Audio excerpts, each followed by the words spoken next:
So look, I've got a question for you as well. In terms of this opposed or unpressured versus unpressured. No, unpressured versus pressured. I think some core character traits that we want to develop in players are resilience. Yes. And adaptability. I think these are two life skills that are probably greatly underrated in sports coaching, but are two of the character traits I think are the most important for life.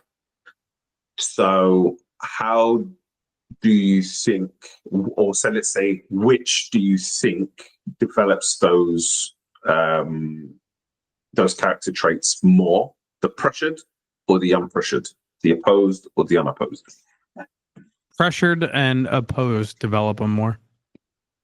Right. I agree. Yeah.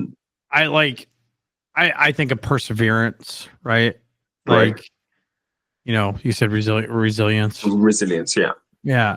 Perseverance, resilience, determination, all this stuff. You need pressured to opposed, right?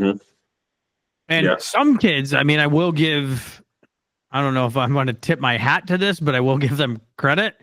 It's like, man, they could be so hard on themselves, even in an unpressured, unopposed situation. They don't like failing, right? Now, I recently took over a group, a younger group, 2014 age range. Okay. That is solid. Yeah. Yeah, they're good, man. They're good. Yeah. And like the first thing I said to him is like, I want you to make mistakes, right? Fail. First attempt in learning. Fail. Yes. That's the best acronym I've ever heard. First attempt in learning, right? And because I know they are like a pretty elite team, you know what I mean? Yes, they are. And I don't want those kids to like come around and be, I'm not good enough because they're making mistakes. Right. Like I want you to learn from the mistakes and smile about it and work through it, right? So like you can get players who have that characteristic of when they're unpressured and unopposed, like they can be hard on themselves because they already fabricate that pressure. Right? Yeah. And then you get kids who never can fabricate the pressure. Right. Yeah. And so the only way they get it, learn to deal with resilience and perseverance and stuff like that is through pressured and opposed training. Yeah. Right. Absolutely. Yeah. I see far too often this idea of perfectionism. And I've been talking to my group about this actually a little bit this week. Perfectionism doesn't exist. There's no such thing as being perfect. What you should this idea of practice makes perfect kills me. What we want to try to develop is permanent skills. We want these skills that you're learning to become part of your character, part of who you are. So we want that permanence, not perfection. And I think players who strive for perfection, tend to, what's the right way of putting this? The players that strive for perfection can hide away and shy away from doing certain things they know that they're not going to be successful at. And if you know you're not going to be successful at it, or it's something you're not being successful at, the chances are you're not going to improve at the same rate, because all you're doing is you're sticking to your skill set and only doing the things that you do well. Yeah. As soon as you're put into an opposed in a situation or in an opposed environment, a player is going to read the things that you do very well. It's going to try to take that away from you. Yeah. So you have to be able to adapt. You have to be able to make changes on the fly. The resilience now comes in when I've tried to change this and it didn't work. So now I have to come up with a different solution, and that didn't work. But I'm going to keep fighting, and I'm going to keep going to try to find a solution to this problem. And again, I think this is something that if we put them into daily practice of doing in small-sided games, they become far more efficient at solving the problems, because the whole week of training has been solving problems. Yeah. You know? So yeah. Let's ask the question. So what do you think you're gonna do more with your group now? Would you do more pressured or more unpressured? More opposed or more unopposed? I'd like to, well, to kind of go back to like what I said is like, I want to start, because I got some young kids or some kids that need refining, you know? Sure. And so I think that after this conversation really helped me think about like, okay, we could start unpressured, unopposed, but then it has to go into pressured. And then has to go to opposed. Right. You know, is there any situation where you could go from being unpressured to go straight into opposed? Do you have to go to pressured before opposed? No. Can the opposition be the pressure? Yeah, absolutely. Absolutely. Right. I just think there's fun ways, and maybe even like unpressured, I can skip unpressured and do pressured to opposed. You know, right. So instead of like doing unpressured, I can go, hey, here's the drill, here's the pattern, whatever the case may be, and you know, we're racing each other, right? I need you to get this, and this. So right now they're like, like I got to go right into my technical precision. You know what I mean? Right. And then getting into opposed. Yes. Right. I mean, in a perfect world, I would love to do unpressured, unopposed, pressured, then opposed, right? But if you always go with that structure, kids, they can get bored. You know what I mean? The last thing you want to do is have the kids get bored at the beginning of the session. because that can lead to bad behavior leading through the session. I mean, one of the things I've started to do a lot with my groups is, you know, I will do, like you're saying, we do our warm up, and then the first activity we do is pressure. So I don't do much where there's no pressure. But what we'll do is we'll have a high technical focus. So, for example, one day last week, we did a pass pattern that led to a wide player checking to the ball, running behind a mannequin for a through ball and finishing to a mini goal first time. And we had a race. You know, keep your score, 1 minute, keep your score. And so, you know, it adds that element of pressure because you're competing against somebody else. So now we want to try to move the ball quickly because we want to get more opportunities to score more points. And then my job now is to walk around and talk about the specific technical details of, you know, we're trying to play this ball that's coming directly to me. We're trying to play with the front foot, which is adding spin to the ball.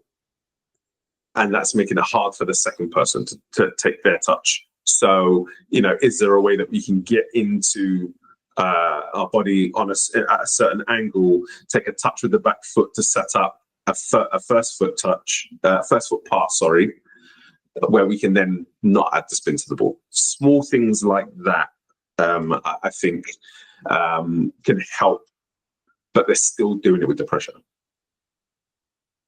Yeah. If that makes sense. Makes a lot of sense.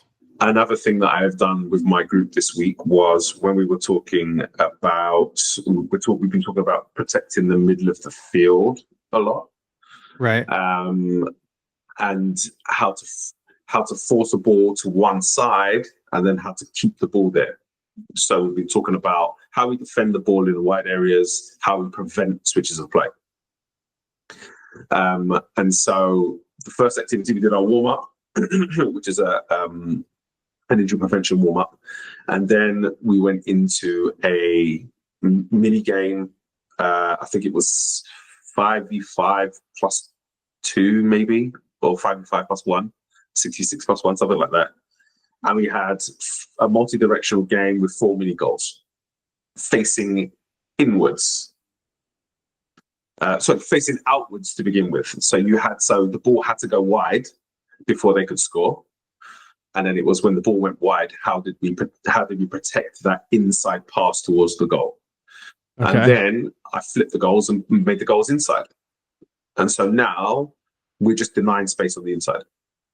So I was able to cover the two kind of areas of the concentration for the week in that one game by changing those constraints. And then we went into, and that started opposed. So it was decision making. It was high activation physically, high activation cognitively, etc. And then we went into some more gameplay based principles. And so I think different things for different days. You might have days that are low key days. You just played a game on a Sunday and you've got Monday training on Monday. Well, that's not going to be physical load, and we don't really want that much of a cognitive load. We want to give them a break. So that might be the perfect day to just do isolated technical work. Right. And so, yeah, I think there isn't a hard rule. My preference is, can I get you into situations where there's pressure or opposition as much as possible, because I want to develop the skill side of things. But there's absolutely a place for doing just technical work without everything else. So yeah, I think that's how I'm going to cap it. That's the end of my explanation on that. Yeah, that's good. You go for it now. What you give us your take? I mean, I love it all. Like, I love it all. Like, and it sounds so cheesy and maybe even generic, but like, I think there's so much benefit to different kinds of training. They're like, every type of training has a benefit, right? Mm-hmm. But I'm like specific. Like, the one thing that like I always stick to is, at least, especially like I would say mid-level, lower level players, give them an unpressured, unopposed time to work on their body mechanics. Yep. Right. Yep. And then they need success, right? Like the, Premier Gold, even, like ECNL, like level teams, right? RL, GA teams, like these players, like they find success, right? They're athletic, they're intelligent, like they're like good players. But even those, they may not need as much unpressured or unopposed training, but they still need it. Like I coach a group of girls that who are good soccer players, right? But they never had like the detailed technical training, right? And now, like, so like I give them that detailed technical training, unopposed, unpressured, right? Yeah. Because they're disciplined enough to like create that own pressure, and they're competitors, they want to win, they want to get better. So there is this sense of natural pressure, but even those types of players need that. Like, maybe not as frequently, as long as they can go back and manage their technical habits and make sure they're applying, I shouldn't say manage, but applying their technical habits on their own, Oh yeah. But I just feel like, did my computer just make a sound? That was crazy. Sorry. Oh yeah. I was like, why is this thing beeping at me? But I don't even know. Dude, that sent me to the moon. I don't even know where I was. Jeez. Technical habits. Yeah, technical habits. Just make sure you're applying it, right? Like, and coaches, if you're listening, give players just a little bit of time to work on good habits, right? Yeah. That's all I would hope. Like, otherwise kids are going to get smarter, but they're not going to be able to execute. Yeah. And I know you mentioned that earlier, right? It's like you could be the smartest player in the world, but if you don't have good technical habits, good technique, you're not going to be able to execute what your brain is thinking. And then I also think vice versa. You could be the most technical player in the world, but you can't execute decisions because you don't have pressure, right? Yeah. Right? Like you've never been in a pressured environment or, like all of a sudden you're like, wow, you're a genius. And like, I actually played with a kid. Holy cow. I just had a flashback. I played with a kid that was like that. Right. He was so technically good. Yeah. And he was a monster, but he didn't like he was just never in intense pressured situations enough. And he would constantly make bad decisions. Yeah. So, right. Yeah. So I'm gonna finish with the 4 stages of skill development, because I think this ties in nicely to what you're saying. Your first stage is unconscious incompetence, right? So that is a player not recognizing that they pass with poor technique because they don't know any better, right? Their level of competence is low. Right. You then move into this conscious incompetence.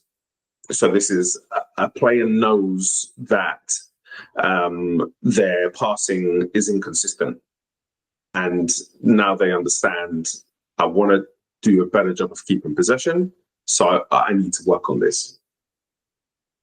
And to me, this is where your technique lies, right? This is where your technical training, isolated technical training lies. In that unconscious incompetence, the player doesn't know what they're doing poorly because they don't know enough. So they have to be taught, and it has to be broken down into those micro stages and then built up to form adequate technique. Once they start to recognize that, okay, I'm not doing this well, they still do some isolated technical work, but they're starting to put themselves under a little bit of pressure because they want to improve it. You then move into this conscious competence stage, which is where a player's able to focus on their passing technique, but has to be reminded, or there's a level of inconsistency, So, for example, a player might play 3 out of 5 passes really well. 2 of them might not quite be there, and they might need the coach to say, toes up, lock your ankle when you're passing through the ball. Right? But because the level of competence is there, they understand what you're saying to them, and then they can go away and they can fix it.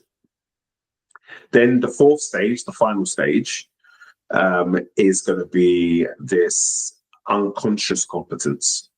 So this is automaticity, just being able to do something without even having to think about it, right? And I think the 3rd stage, conscious competence, and that 4th stage of unconscious competence fall more into this idea of opposed, pressured, where I don't have the perfect environmental factors for me to be able to play, a nice, easy, highly technical pass. And so my technique is suffering. So if I can still understand what it is that or if I can still be told what it is that's not quite working, and now that I understand the mechanics of it all, I can start to fix that to a point where I don't even have to think about it anymore, but I can execute. This is all going to happen under that pressured environment, if that makes sense. Yeah. 100%. Boom, last words. I'll let you finish. No, we're good. We wrapped it up. So Just in general, like for people that are listening, like, I mean, pressured, unpressured, opposed, unopposed. And I love how Angelo, like how you brought up the difference, right? Because like we came into this saying pressured versus unpressured, right? And then pressured could be fabricated through time, numbers, whatever, self pressure, etc. So that's why I loved when you said opposed versus unopposed, right? Having opposition versus not. Right. And that's really like what this was about. And I would say for me, do all of it. Right? Like do all of it. And you'll figure out what's working best for your player development. And maybe you have multiple teams and team number one really thrives off of this kind of training, or team number two thrives off of a different kind of training. Like you as a coach has to figure that out. And you also coach has to figure out what fits your style too, right? Like, you know, your coaching style is important. Yeah. I mean, I'm just gonna emphasize one thing, and that is, you said team one might like to do it this way, team two might like to do it this way. Well, you know, part of coaching is to make it player centered and to tailor it to the players. So in a team, 3 people might like it a certain way or need it a certain way, and then there might be a group of players in the middle there who can deal with some pressure, but then you'll have a few players that need opposition. Yeah, because of the stages of development that they're in. So yeah, you know, it's again, this is why I will say it's such a difficult job, because you're having to cater to 16 to 18 people on your roster who are all different, who have all different ways of learning, different ways of performing, different ways of, you know, different character traits, different physical traits, different technical traits, you know, different levels of understanding. And what we're trying to do is put on one session where we can touch on everything at the level that the player needs to receive it at. It's doing God's work, man. Yeah, exactly. Oh man. All right, bud. Okay, where can we find you if we wanna have an argument with you? Where can we find you? Oh man, bring me some noise.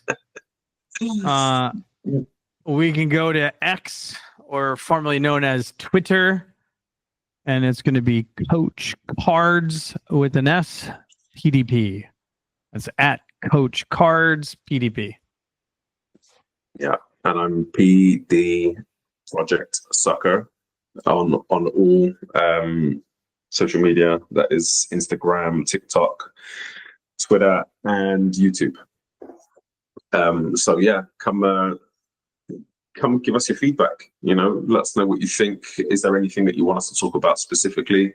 You know, we've had some anecdotal conversations and posts on the social media recently of people saying, you know, I'm going through this with my kid and that kind of thing. And, you know, just come and chat with us. You know, we're sort of about learning. And if you think about what player development entails, it's a relationship between player, coach, and parent. So, you know, the more we can learn from other coaches and other parents and players, the better we're going to be. So bring it. Bring it. All right, everybody, have a good day. Yeah. Bye.